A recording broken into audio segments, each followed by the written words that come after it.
আমি একটা রিলেশনশিপে আছি হারাম, আমার একটা বয়ফ্রেন্ড আছে, আমার একটা গার্লফ্রেন্ড আছে,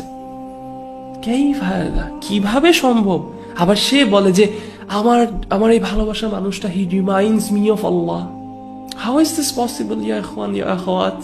আমার কাছে এরকম অনেক কেসেস আসে যে আমি ওকে অনেক ভালোবাসি, কেন? কারণ ও আমাকে তো আল্লাহর কথা মনে করায়। ওকে দেখলে আমার আল্লাহর কথা মনে পড়ে না, ওকে দেখলে আপনার শয়তানের কথা মনে পড়ে, ওকে দেখলে আপনি শয়তানের কাজ করতেছেন, ওর সাথে আপনি শয়তানের না, কিন্তু ও তো আমাকে ফাজরের সময় তুলে। এটাই তো দ্য ট্র্যাপ অফ শয়তান।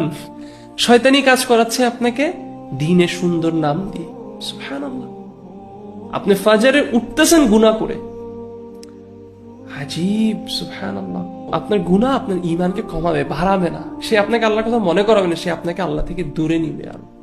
সো আমার কাছে সাধারণত যখন এরকম কোনো কেস আছে রিলেশনশিপের, আমি তাকে বলি আপনি কি তাহলে আসলে ওনাকে অনেক ভালোবাসেন? বলে নিশ্চয়ই অনেক ভালোবাসি।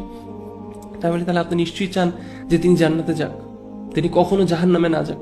তিনি বলেন জি অফকোর্স, আমি সবসময় চাই যে সে জান্নাতে যাক, শুধু জান্নাত না, জান্নাতুল ফেরদৌসে যাক। বললাম নাম, তাহলে সেই কাজটা করেন যেটাতে আল্লাহ তার উপর সন্তুষ্ট হবে। আপনি তার জাহান্নামে পুরো একটা কারণ হয়ে দাঁড়াচ্ছে।